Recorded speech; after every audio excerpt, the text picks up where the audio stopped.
A very good morning, all of you. I welcome you all to Ansarkari, and I hope that you all must be doing fine. So let's start with today's analysis, which is going to be for 5th of March 2023. So the topics that we are going to discuss would be regarding the seahorse and the threats related to it. Apart from that, we'll be also looking into the personality Soros, who's related to the Adani case. So let's start. So China takes lead in mapping the deep. So here, a bid for the global scientific prestige and the promise of finding mineral wealth. Wait a minute. Mineral wealth are spurring the country's ocean exploration efforts. So China is taking lead in terms of ocean exploration efforts and the technology that it is having. So it is usually the sightings of the Chinese military's latest warships and the occasional submarines that attract the most attention in the crystal clear water of this tropical island in the South China Sea. So South China Sea is in itself a disputed area. And apart from that, less noticed are the departures of the Explorer 2, which is a green and white vessel that might pass for an unremarkable trawler. So, department from the Sanya's Institute of the Deep Sea Science and Engineering, the vessel has made increasingly frequent forays into some of the least explored parts of the world's oceans, carrying with it one of the most advanced deep sea submersibles, as well as China's ambitions to dominate the still evolving yet highly competitive field of deep sea exploration. So, here you need to be aware about what is India's missions or schemes that we have regarding deep sea exploration. Apart from that, China is also trying to dominate this area, and militarily, it is like claims that the South China Sea belongs to China, and then we have the 9-dash line. So, all of that is there. So only the US, France, and Russia have similar capabilities. And researchers at the IDSSC say that their main mission is understanding what lies at the depths of little understood ocean trenches. And the work of deep sea research does, however, also carry the promise of unlocking the untold commercial riches given the growing global interest into the deep sea exploration of mineral resources. And copper, gold minerals, and the rare earth elements, they remain untapped on the seabed. So that is there. And here you need to look more about the rare earth elements. So that's there. And then ICMR, it like rising cases of cough and fever linked to influenza subtype AH3N2. So the flu alert, many patients hospitalized with severe acute respiratory infections have tested positive for influenza A H3N2 virus. And symptoms includes fever, cough, runny nose, body ache, nausea, vomiting, and diarrhea. So you need to be like washing your hands regularly, using a mask, avoiding crowds, and not touching the noses and your eyes. And don'ts includes taking antibiotics without consulting a doctor and avoid shaking hands with people. So the national capital, it is witnessing a surge in the outpatients with respiratory problems. So influenza A H3N2, it is a subtype of a virus that causes the flu. And the Indian Council of Medical Research has said about this. So surveillance data from December 15 reflects that the rise in number of cases of this influenza A H3N2, and so basically, it has 30 viral research and diagnostic laboratories for respiratory virus surveillance. That is, ICMR has these 30 research and diagnostic laboratories, and these are attached to the top medical colleges in different states. And then they gather the samples from patients suffering from severe acute respiratory infections.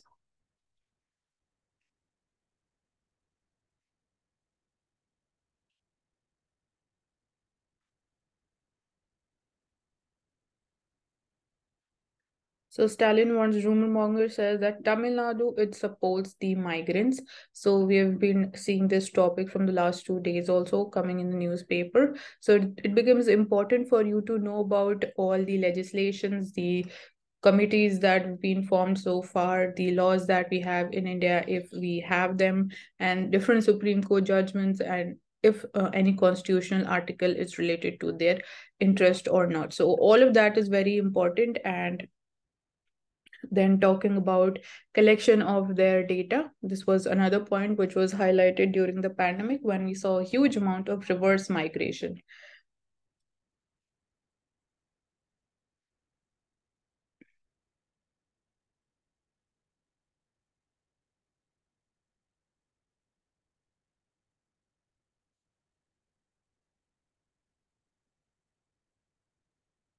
So the migrant laborers, they stay off work, and Tamil Nadu industries, they are in panic.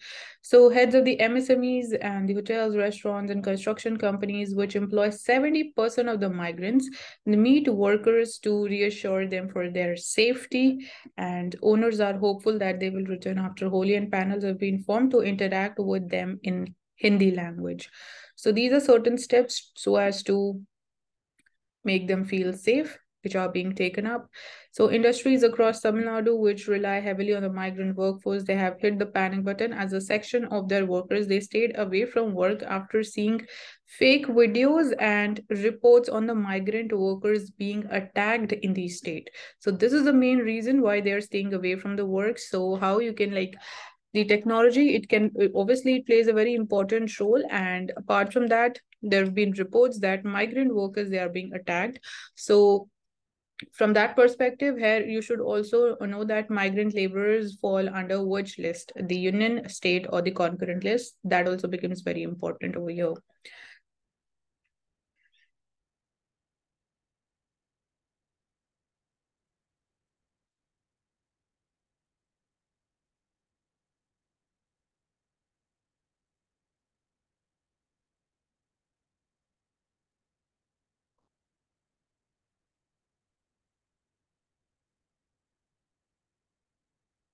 So it is all about the Northeast elections. So bruised, they become visible, but their fight for identity continues. So the government has seemingly done remarkable work regarding the settlement of the tribe members and providing them with the basic facilities and livelihood opportunities. And most of the voters, they seemed extremely enthusiastic about having voted in these elections. So the Lokniti CSDS study on the bruised settlements sites at Hadukloa, it found that a majority of the families, they have received most of what was guaranteed in the agreement with the government, but what they are still fighting for is their own identity, for their settlement to be named as Bruhapara, that is an area of bruise. So this is what they are demanding. And a large number of people from this community have been living in camps on the boundary of Mizoram and Tripura due to the reluctance of both the state governments to allow them to settle in their territory. And they were denied many things, their voting rights being one of them. But many Brus who were like they were earlier living in Mizoram, they were enrolled as voters over there. So they had been living in camps in North Tripura for years and were voting in temporary polling booths managed by the Mizoram government.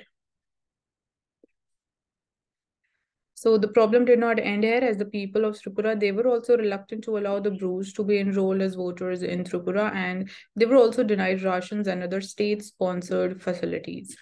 So that is the whole issue. However, it has not been resolved, so it becomes important that their rights are protected. And we have the Bru-Riang community, and we had this agreement also, which was signed between the government of India, the government of Tripura and Mizoram, and the Bru-Riang representatives in 2020. And of the many promises, one was that the Bru tribe would get all the rights that a normal resident of the state receive and be able to enjoy the benefits of social welfare schemes of both the union government and also the state government.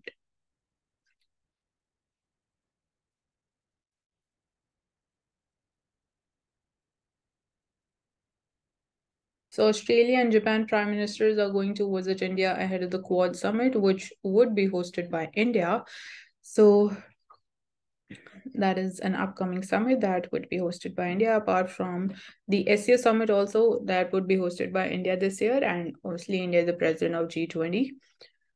So all eyes are on India, and here the role of India at the global level is very important for you to understand. And Kapil Sibal starts political platform to fight injustice. So, accusing BJP government of working against the citizens' interests, Rajya Sabha member Kapil Sibal on Saturday he announced that he would launch a political platform in South to fight against injustice and to create a people's movement against the BJP. So, he's having some political interest, we can say, and structures of our democracy under brutal attack, says Rahul Gandhi. So he was addressing like he said that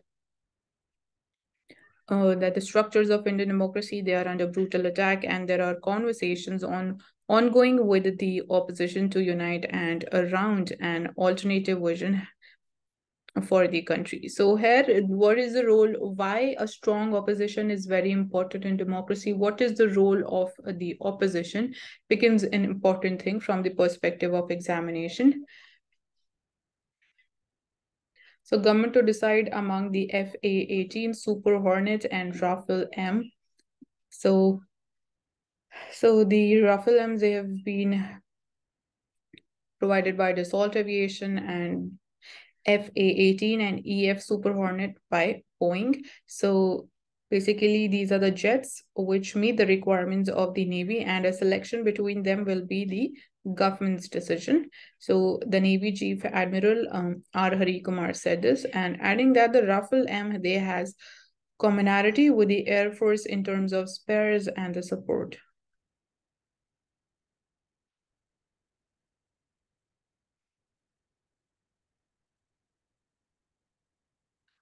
So with overfishing, great seahorses bolt from the Coromandel coast.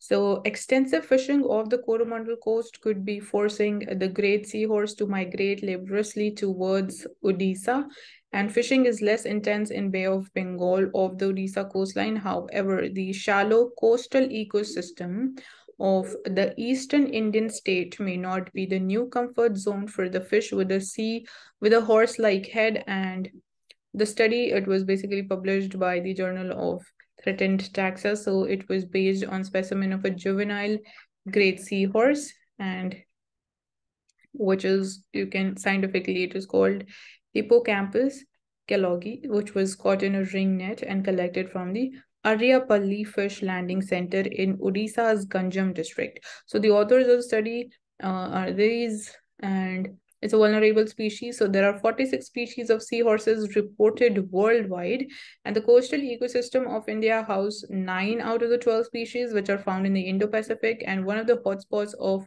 seahorses population is Indo-Pacific region that are distributed across diverse ecosystems, such as they are found in seagrass, in mangroves, also in macroalgal beds, and also in coral reefs. So this is very important for us. And these 9 species, they are distributed along the coast of 8 states and 5 union territories in India, from Gujarat to Odisha, apart from Lakshadweep and Andaman and Nicobar Islands.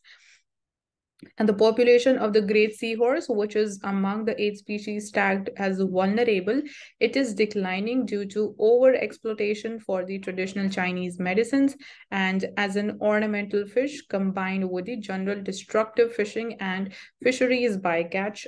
So these are the threats and the reason behind the decline in their population.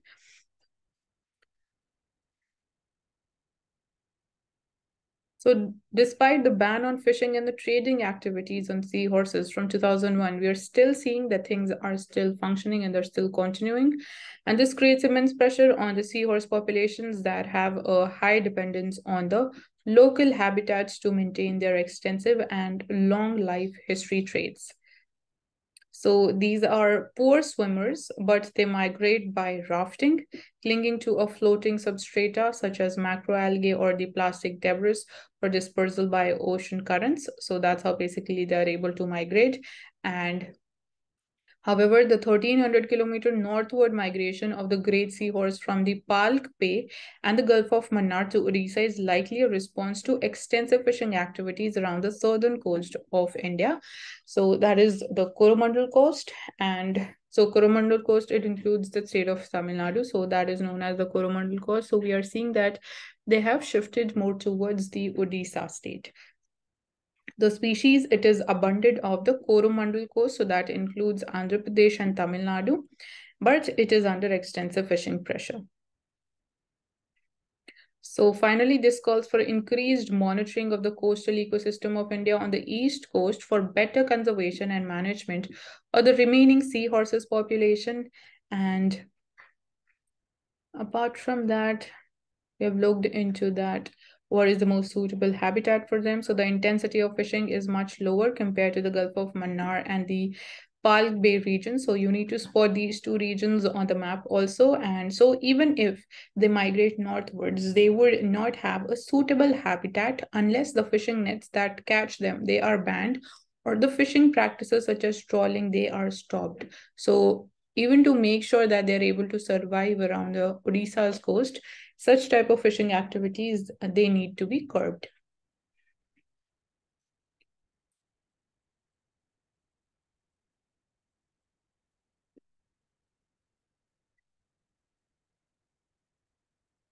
So with religious identity of the Banjaras now in a flux, Sangh Parivar, it steps in. So you need to be knowing that Banjara communities is found in which all states in India. So from Bhagavad Gita workshops to religious conversion during the census, RSS-linked outfits, they go all out to capitalize on the confusion and changing dynamics with the Banjara community to execute their own agenda.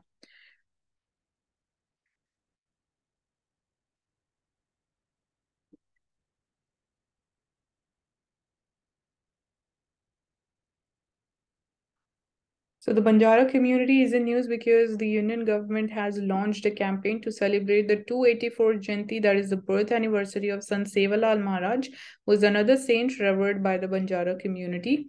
And they tried doing this with the Buddha as well, portraying him as an avatar of Hindu gods, and they are doing the same here. So this is coming from a Karnataka-based professor, and he's a member of the Banjara community who has extensively researched and written about their culture and history.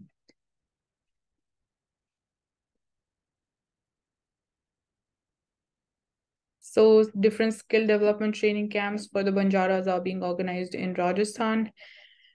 And basically, these are the steps so as to include them in the mainstream. And apart from that, so the anthropologically, the Banjaras, they have always been categorized as a tribe. However, constitutionally, the Banjaras have been classified differently in different parts of India. So obviously, when we are talking about they have been classified differently. So either in few states, they have been categorized as SCs, as STs, or OBCs also. So they were like earlier denotified tribe to the scheduled tribe. Like earlier they were denotified tribe, and now in different states, they have different status. Basically, as I told you, scheduled caste, scheduled tribes, or OBCs also. So it depends from state to state.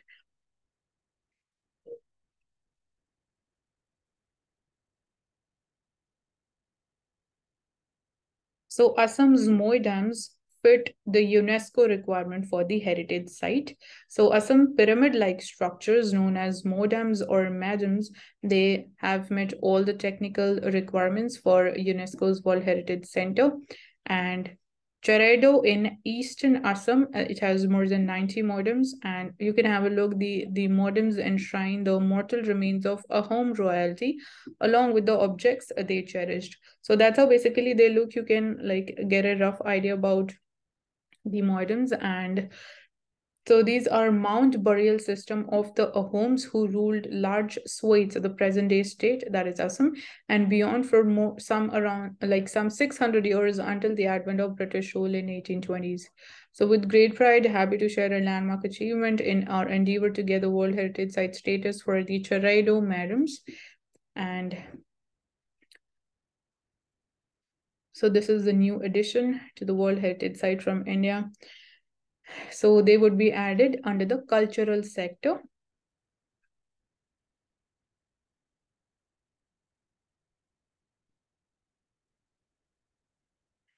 Coming to the world page,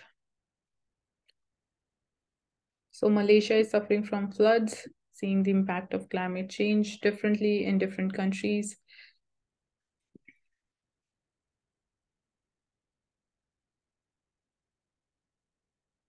So civilians, they flee embattled town as Ukrainian pullouts the loom. So Ukrainian units, they have destroyed two key bridges just outside the Bakhmut region as Russian fighters, they made further inroads into the city's northern suburbs, ratcheting up the pressure on its defenders. So we've been talking about this territory, so it is very important for us to have a clear idea about it on the map, and it has it has for months been a key target of the Moscow's grinding eastern offensive with the Russian troops, including large forces from the private Wagner group, inching even closer to Kyiv's key eastern stronghold, that is the Bakhmut region. So the scientist who developed the Sputnik 5 vaccine is being killed. So UN nuclear head meets with Iranians amid the enrichment concerns. So this is a new issue why Iran is in news these days. So the head of the UN nuclear watchdog was meeting with officials in Iran, and days after it was revealed that the country had enriched particles of uranium to near weapon grade, and the reports had raised fresh alarm over its long disputed nuclear program. So it has also signed the joint comprehensive plan of action with US, out of which firstly US withdrew out of that agreement, and then European Union was also a part of it, apart from Germany. So it's an atmosphere of work, of honesty and cooperation. So Rafael Mariano Grossi, he's the head of the International Atomic Energy Agency. So you need to be aware about whether it is a specialized agency of United Nations or not. And so the Vienna-based International Atomic Energy Agency, through a report, had said that uranium particles enriched up to 83.7%, that is just short of the weapons grade, they were found in Iran's underground Fordo nuclear site. So this is an underground nuclear site which is located in Iran. You can also spot it on the map as well. So India slams Pakistan for hosting terrorists designated by UNSC, flays the OIC remark on Jammu and Kashmir. So OIC is the Organization of Islamic Cooperation. So you need to be knowing that which all countries are member of OIC, whether India is a member of it or not. So Pakistan has the unique distinction of hosting the most number of UNSC designated terrorist and terror organizations, and its policies are directly responsible for thousands of civilian deaths in the world. So India has said as it slammed Islamabad for its malicious propaganda against the country. So Osama bin Laden lived next to Pakistan's premier military academy. Its security agencies have nurtured and sheltered Hafiz Saeed Masood Azhar for decades as well.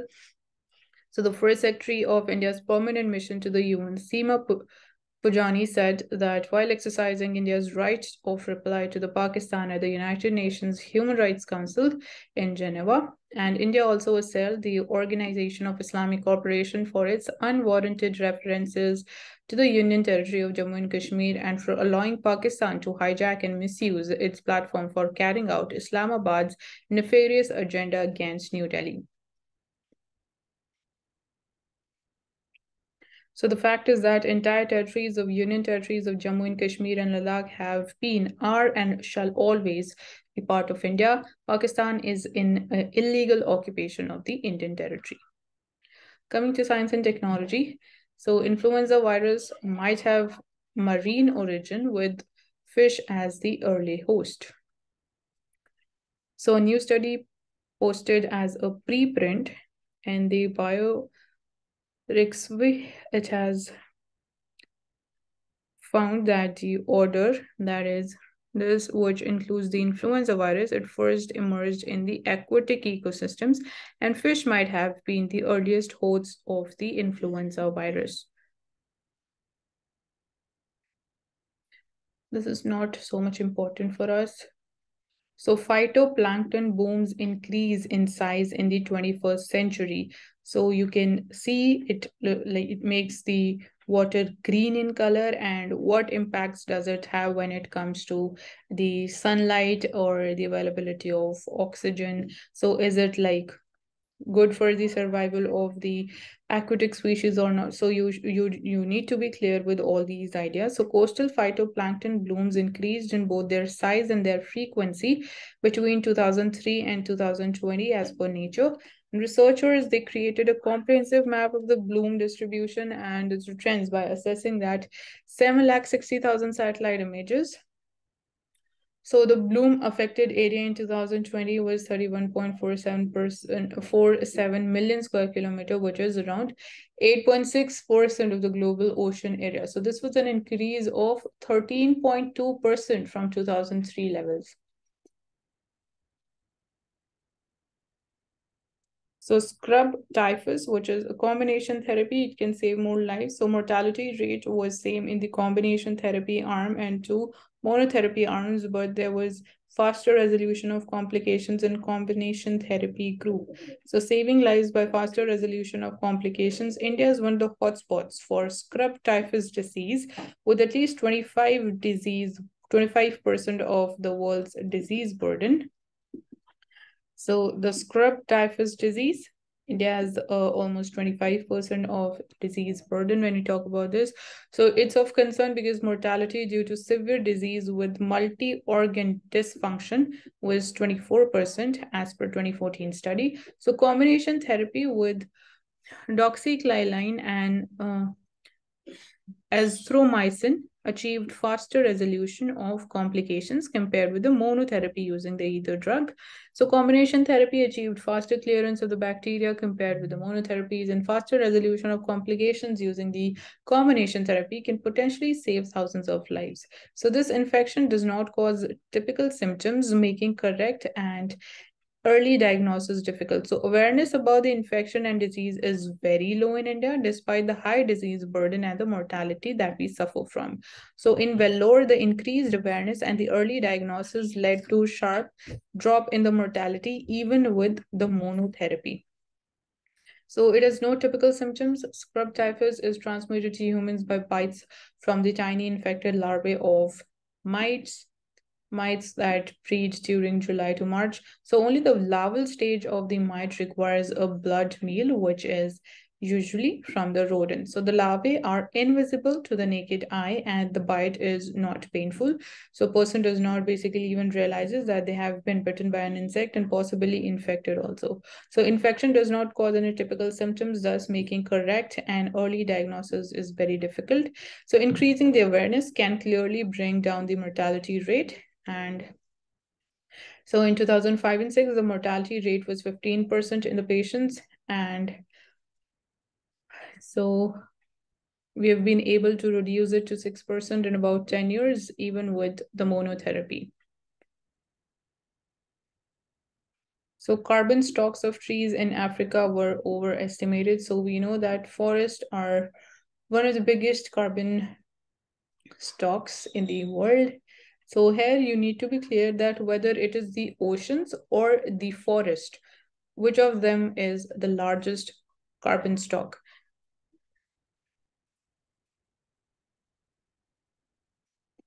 So coming to FAQs, so why is the tribal panel upset with the Environment Ministry over the forest rights?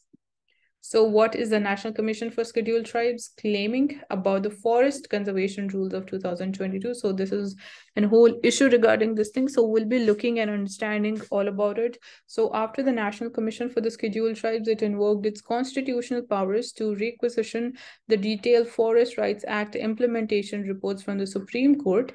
The registrar has ordered the release of documents to the NCST, and the Scheduled Tribe Commission is caught in a row with the Union Environment Ministry over the forest conservation rules of 2022. So the row is over the potential violation of the provisions enshrined in the Scheduled Tribes and other forest dwellers recognition of the Forest Rights Act of 2006, dubbed the Forest Rights Act.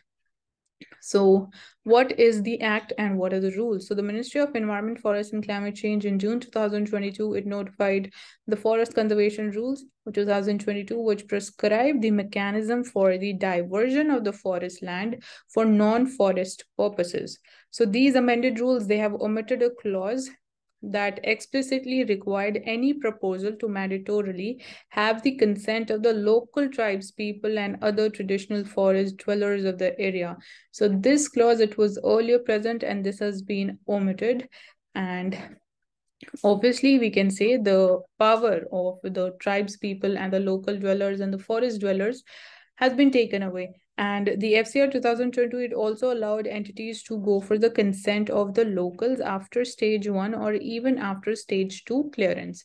So according to FRA 2006, in case of a dispute over the forest land, precedence has to be given to the rights of the scheduled tribes and other tribes and basically other forest dwellers over any other uh, party. So basically, according to this act, we can say the precedence goes to the forest dwellers and the scheduled tribes, and we can see the one of the most important clauses has been omitted under the new rules. So what is the National Commission for Scheduled Tribes demanding now? So it basically,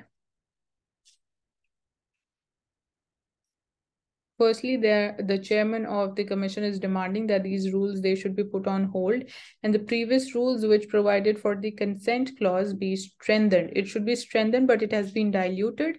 And the ST panel, it argued that the previous version of the rules provided a legal space for ensuring completion of the processes for recognition and vesting of the rights under the FRA in areas where the forests are being diverted.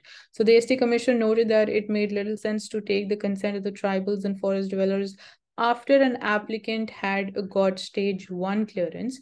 So basically, the purpose of taking the consent from the tribals and the forest dwellers after stage 1 is hardly of, we can say, any importance, or hardly they have now any role. And by then, the applicant would be invested in the project and would then have the incentive to pursue the state governments or the union territories to divert the land at the earliest. So obviously, by then, by stage 1 clearance, the investor would be starting with the project, and after that, what is the role even if the tribal community and the forest dwellers do not agree to that project or the diversion of the forest land for non-forest purposes. So further, the commission, it found that even under the old rules, the FRA compliance was in trouble. So compliance was earlier, it was like very weak, and it said that currently nearly 25,000 to 30,000 hectares of forest land was being diverted every single year.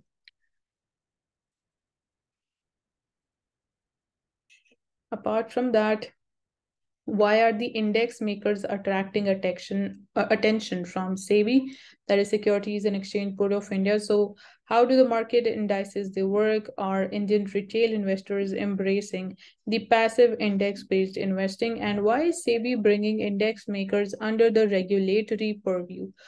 So each index is reviewed periodically and it follows a methodology to add or drop the stocks based on the periodic trading data and other parameters. So recently we saw that few Adani stocks were added into the NSE index.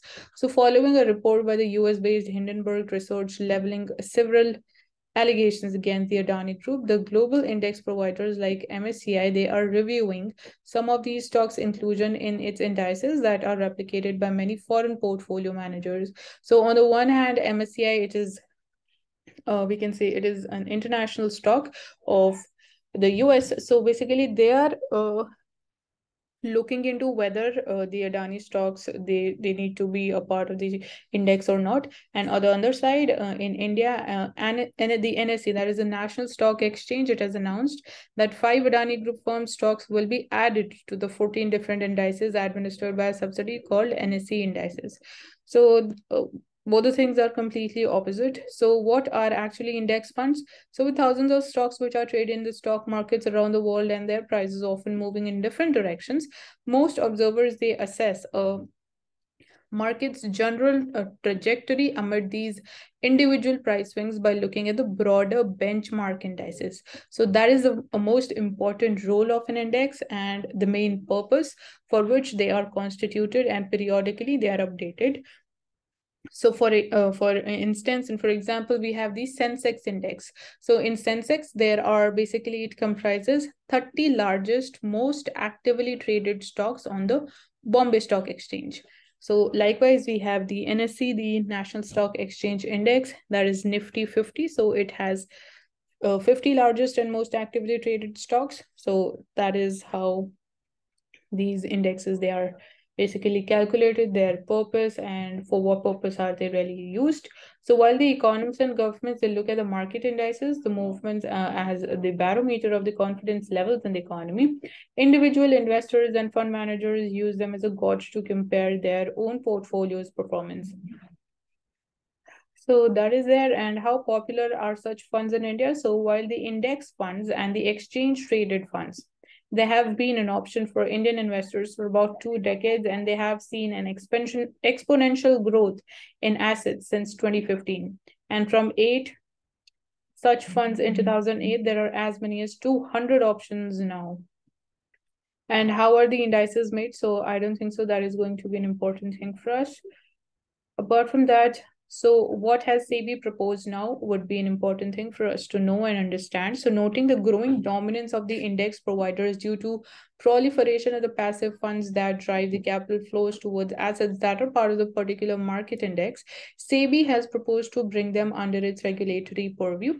So these would be obviously now under the regulation of SEBI as well. So while there is an element of transparency in their functioning, SEBI believes it is possible for the index makers to even exercise their discretion through changes in the methodology, resulting in inclusion or exclusion of a stock in the index or change in the weights of the constituent stock. So even when this index is calculated, so whatever be the number of companies, each and every company has a weightage in calculation of that index. So if suppose there is a company which has around a weightage of suppose 50%, so the movement in its stock prices would be driving the movement of that particular index by 50%. So that's how the weightage becomes important, and this is, we can say, the fear or why the reason why SEBI is bringing these indexes under its regulatory purview. So their decisions not only impact the volumes, the liquidity, and the price of such stocks, but it also impact the index funds returns to the investors. So the concerned about the possibilities of the conflict of interest that might be arising in the governance and the administration of these indices, SEBI has proposed to introduce an accountability mechanism for them. So making them much more accountable and making the entire system more, we can say, strong and healthy and transparent, like promoting more transparency. So this is the step taken by SEBI. So this is likely to be implemented soon, and it includes mandating SEBI registration for index providers. So they'll now have to get registered with SEBI, and they'll be subjected to norms pertaining to the eligibility criteria, compliance, disclosures, and periodic audits. So penal action is also envisaged by SEBI in case of non-compliance and incorrect disclosures, among other things. So basically more regulatory tightening over these indices. Coming to the business page, so internet should be open in India, unlike that in China.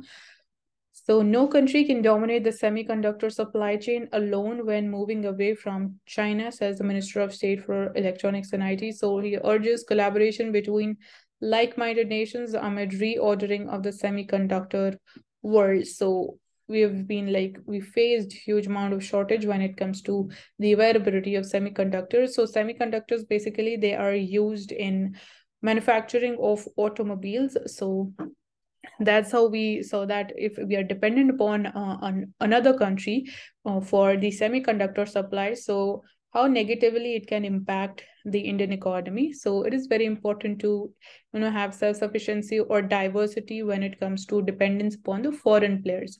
So India's government, it aims to ensure the internet remains open and it is a safe and trusted space.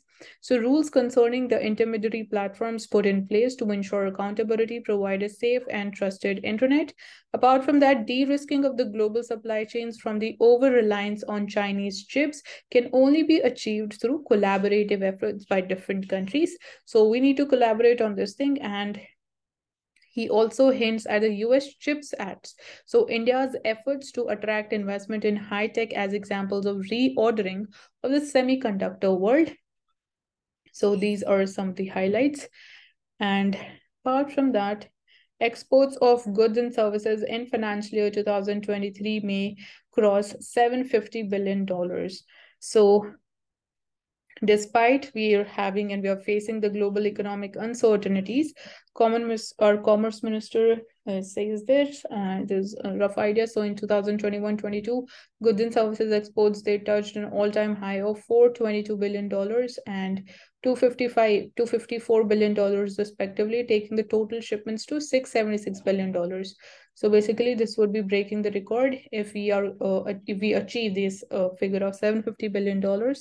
So following the global demand slowdown, India's exports, they contracted for the second consecutive month in January, dipping by 6.6%. And that is there.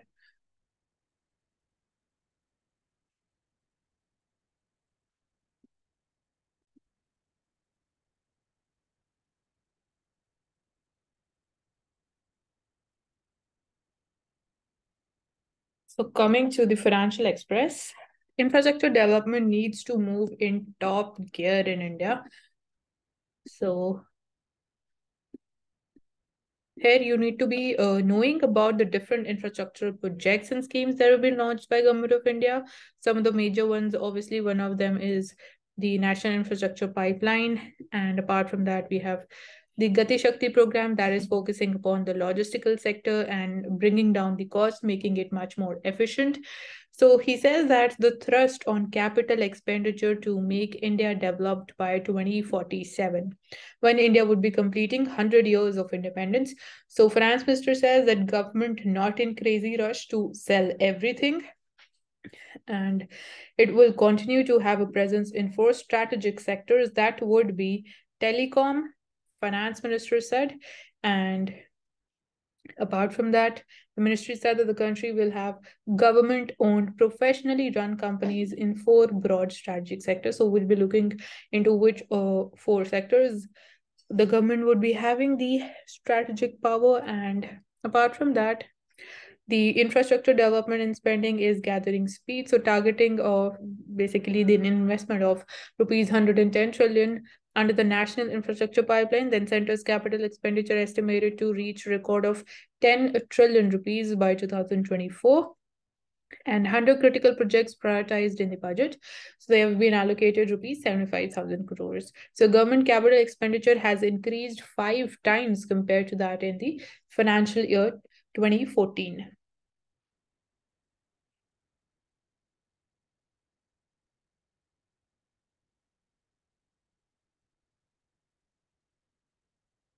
And Atmanirbhar Bharat is not a protectionist measure, because we are seeing specifically the Western world is moving more towards the protectionist policies now. They have been talking more about, you know, focusing and protecting their domestic sectors. So Atmanirbhar Bharat is not protectionist to the extent that I need to save those units which are producing in India. So it is more about, bringing and developing more self-sufficiency and then using the goods to export.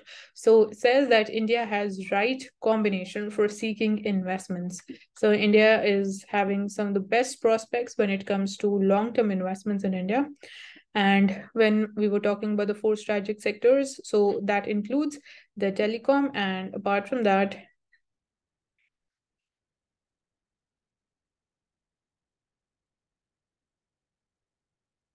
so that is there. And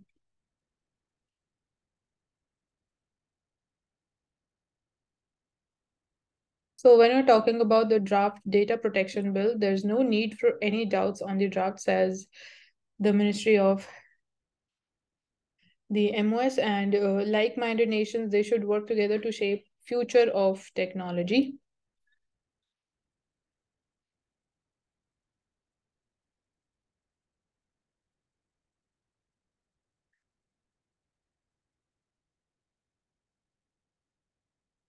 So we do not have anything much important for us since it is Sunday.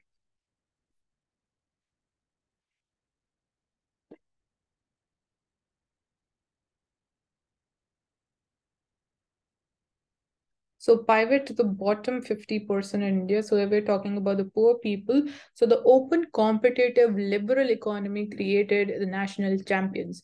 And the champions were small to begin with, but acquired the strength to be competitive nationally and in some cases internationally also. So the names that spring to the mind immediately includes Infosys, TCS, Reliance, HDFC, ICICI, L&T, Tata, Serum Institute, and then we have Biocon, Maruti Bajaj, and Hero, TVS, and there are many others. So these national champions, they created wealth and they also gave birth to a large middle class made of employees and shareholders. So thanks to the large businesses, medium and small businesses that flourished. So the culture of risk taking was born when we can say India was liberalized. So Indian industry shed export pessimism. Aditya Birla took an Indian manufacturing company abroad and he pioneered a new trend of overseas investment. So India's GDP is in terms of the constant prices. Basically, here we're talking about the at the base year GDP, it was at rupees 25.4 lakh crores in 1991, and it doubled to around 50.8 lakh crore rupees by 2003. So it doubled in one decade, we can say. So it doubled again to over 100 lakh crores in next 10 years. So that is a lot of wealth was created by these national champions. So the per capita income in current prices, that was at base year, it was rupees 6,800 in 1991, and it increased to 1,71,000 rupees by 2021-22. So you can note down this figure.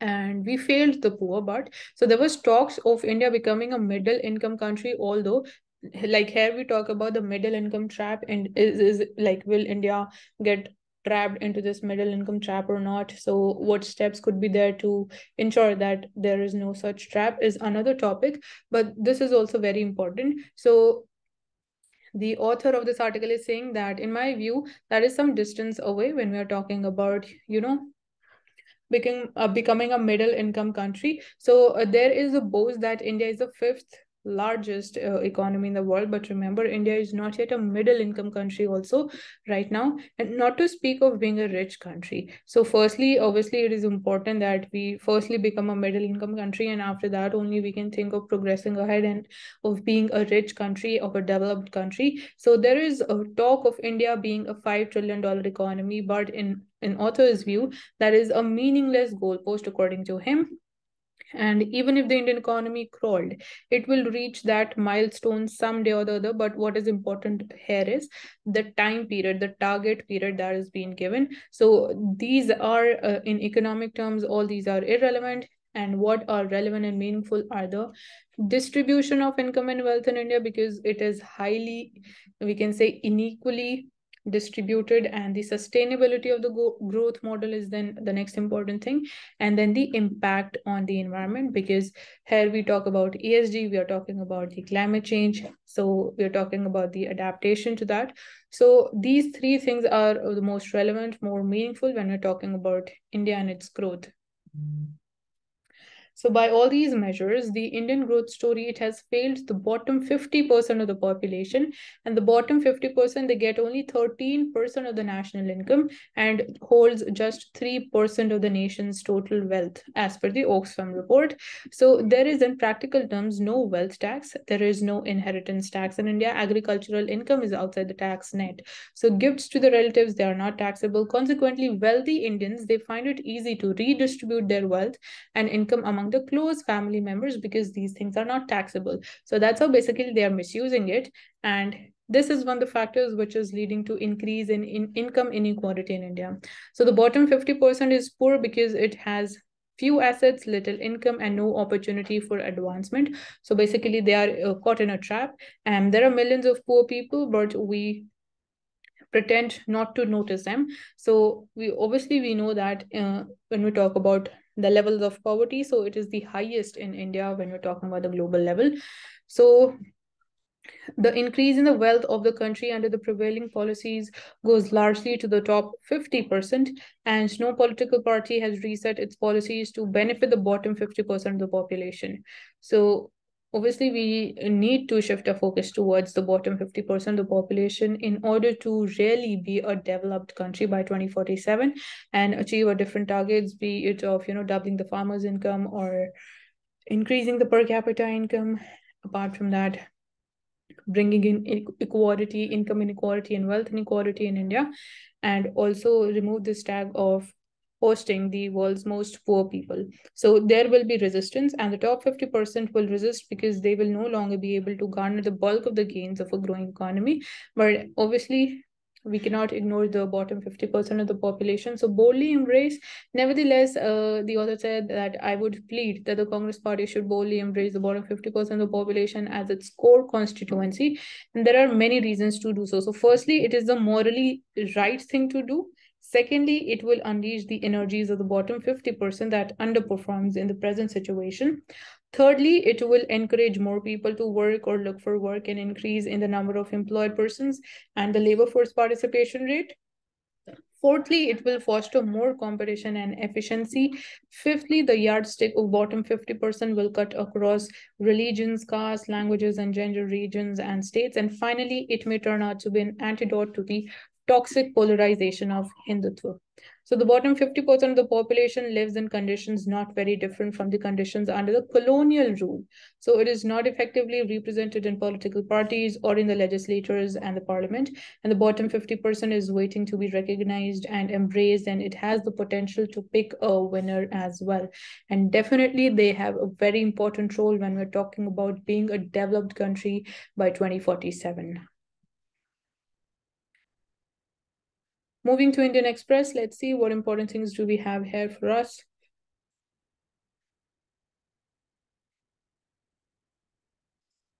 So the Women Premier League begins. Even in sports, we are seeing that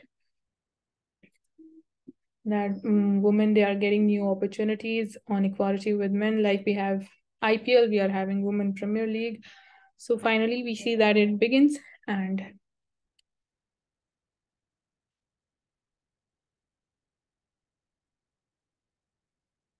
so talking about electoral bonds, have been like day or the other I've been talking about mentioning about electoral bonds. So what it takes to buy an electoral bond. So in this picture you can have a look. That's how an electoral bond looks. It is issued by SBI Bank, so you can see the name is visible. So it's an electoral bond of rupees 1000, which is of the smallest denomination. So there is no signage indicating where exactly these electoral bonds, they are available in large complex that houses the State Bank of India's New Delhi main branch. So these are issued by the SBI New Delhi main branch, which is located on the Parliament Street. So here it is basically a case study that we went to the bank and the security guard, and so not going to that. So SBI's New Delhi main branch is one of the 29 branches of the bank across the country authorized to sell these electoral bonds. So the 29 branches of SBI, so basically only SBI Bank issues the electoral bonds. So 5 years ago, the sale window for the first tranche, it opened in 2018. And so when the bank announced the sale of the 25th tranche of the electoral bonds from January 19 till 28 January this year, the author, he decided to buy a bond of rupees 1000, and the smallest denomination is of rupees 1000, which is available under the government's electoral bond scheme of 2018. And according to right to information reply by the SBI to the Indian Express on Feb 15, the electoral bond was among the 97 bonds of rupees 1000 denomination sold so far. So we'll be looking into more important details regarding this further.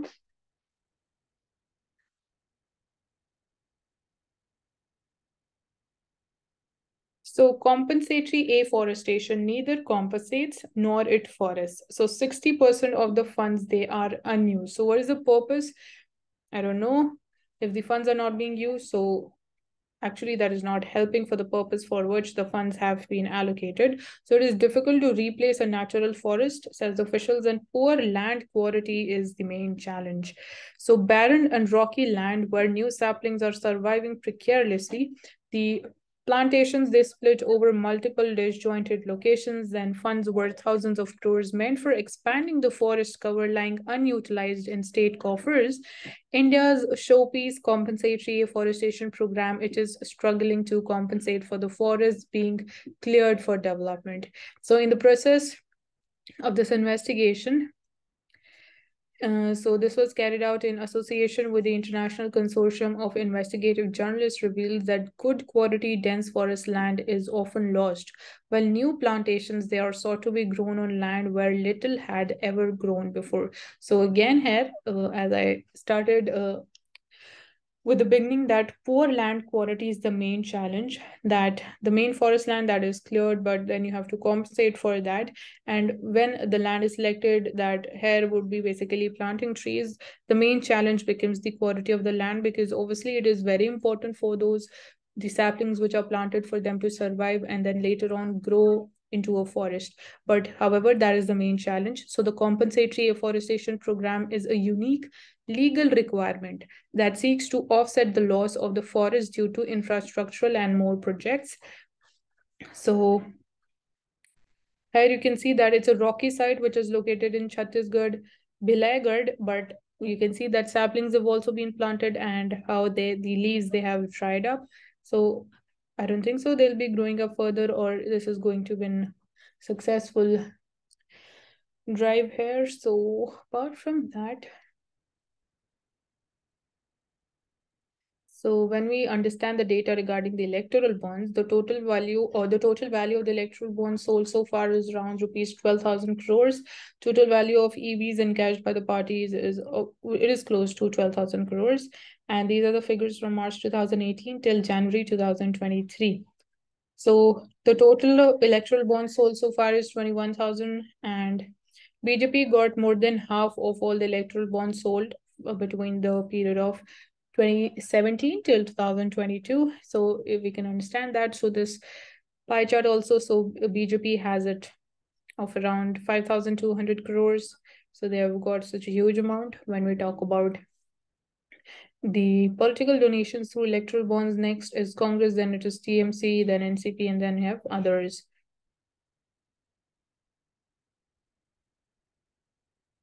So understanding further about this compensatory of afforestation program that we have. So under the Compensatory Afforestation Fund Act of 2016, the project developers, the government or the private, they are obliged to pay a compensation amount and various other fees if the project involves diversion of the forest land. So such companies, be it government or private, they have to oblige and they have to provide funds in order to ensure that whatever damage they are causing to the forest, they are providing some equivalent amount so that that can be used in plantation of trees. So this money can be used only and only for afforestation or related purposes. And since 2016, when the law it was enacted, more than rupees 66,000 crore has been collected in the national fund. So official records, they show that about rupees 55,000 crores has already been transferred to the state governments in the last 5 years to be utilized for plantations, which can grow to become forest after a few years. However, we see that only rupees 22,000 crores, though it is just about 40% of this amount had been allocated for afforestation, and the rest of the money is sitting idle in the state government accounts.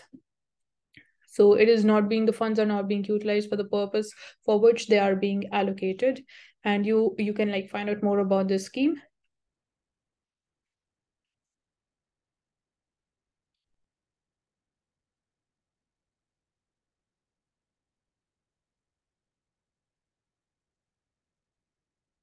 So coming to the explained page, see what do we have. So again, it is regarding the compensatory afforestation program. So unused funds, unsuitable tracts of land, they act as red light before the green shows. So this is a plantation site in Chhattisgarh, Bhilaigarh. So that is there. So we have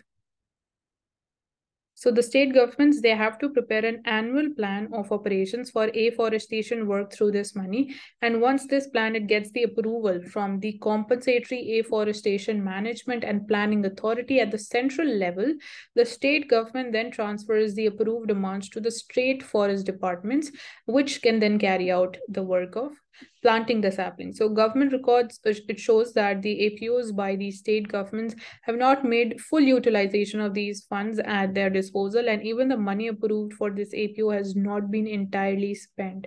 So besides low utilization of the funds, the lack of availability of suitable land remains the biggest problem for compensatory afforestation, and the land that is made available for afforestation usually cannot be used for any other purpose, and it is often extremely unsuitable for growing plantations. So while there are examples of some good plantations having coming up, but poor quality of land, it poses a difficult challenge in most instances that we saw.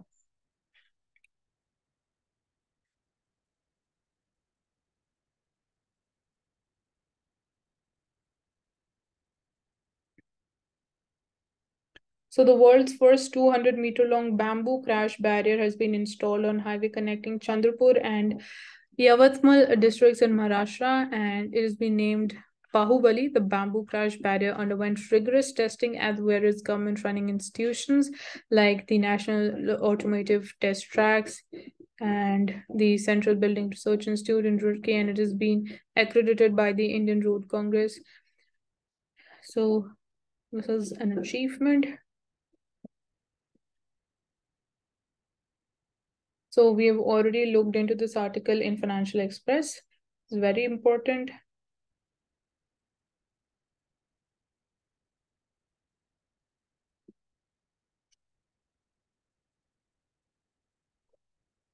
So the bank infrastructure credit growth, it slows down sharply to 2.3% in January 23. And however, when we talk about the overall credit sector, so that has been growing nicely. But when we talk specifically about the infrastructure, so that has been a slowdown. And in the beginning only, we saw that a prime minister said that infrastructure development is very, very important. And the government's capital expenditure push for the infrastructure sector, notwithstanding the rate growth in the outstanding bank credit to the country's core sector declined to 2.3%, and the total credit outstanding to infrastructure sector, it rose by just rupees 27,000 crores as of January 23.